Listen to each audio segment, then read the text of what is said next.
So I want to discuss in this video a little bit about how anxious preoccupied individuals are still emotionally unavailable and a few reasons why this happens and also what you can do about it. So this may come as a surprise to a lot of my AP listeners in here who are wonderful, charming, charismatic people who seem so emotionally available. But I want to talk a little bit about the difference between being emotionally available versus people pleasing. And when something comes from fear and is sponsored by fear, your actions, decisions, behaviors versus something sponsored by truth. So we're going to break this all down.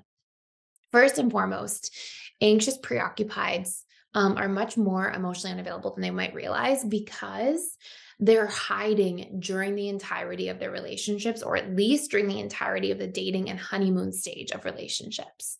So, what often happens for anxious individuals is that they start in relationships from a place of, I need to be who the person I'm interested in wants me to be.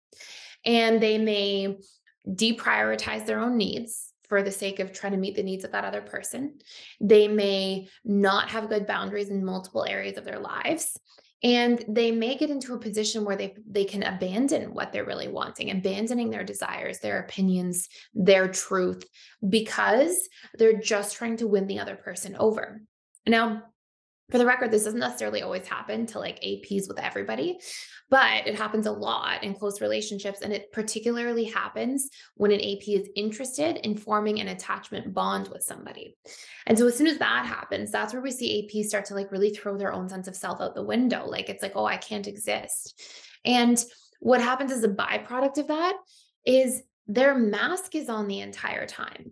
Whenever we're in a place where I'm not sharing my truth, I'm not telling you what my boundaries are, my true yeses and nos are, right? Those are essentially what boundaries are. I'm not telling my needs to you. I'm not openly sharing those aspects of myself with you. I am, just trying to people please and say and do what I think you want me to. There's a deep hidden form of emotional unavailability within all of that. And this idea that like I'm not safe to be who I am, I'm not allowed to share my truth. And what happens as the byproduct of that is that this person who's coming to attach with you, um, they often subconsciously pick up on the fact that like there's no one really there to attach to. There's too much agreeableness. I'm not being challenged. I don't see you having separate opinions and ideas. You just say yes to whatever I want. And while that may initially feel like it's a supportive feature, oftentimes our subconscious mind is seeking something called trait variety. We're actually seeking on some level as one of three major aspects of attraction. We're seeking somebody who kind of opposes us in certain ways, right? It's where that term is born, or that statement is born. Opposites attract. Like part of that has to do with we're looking for people who express our repressed traits, and vice versa a lot of the time.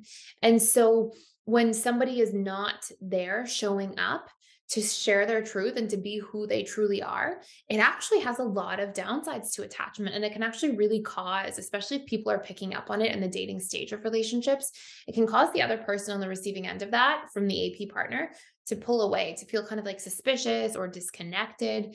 And so it's so interesting because although the AP is showing up to try to connect, which they are, it's still done from a place of my mask is on. I'm not sharing who I really am, not in totality, at least. And so I'm trying to connect, but I'm not really available at the same time. I'm not here to really show you who I am. I'm not here to share my truth. I'm not here to share my needs and allow for them to get met. I'm not here to communicate openly about hard things that are going on for me. I'm here to just try to connect and get close and maintain proximity.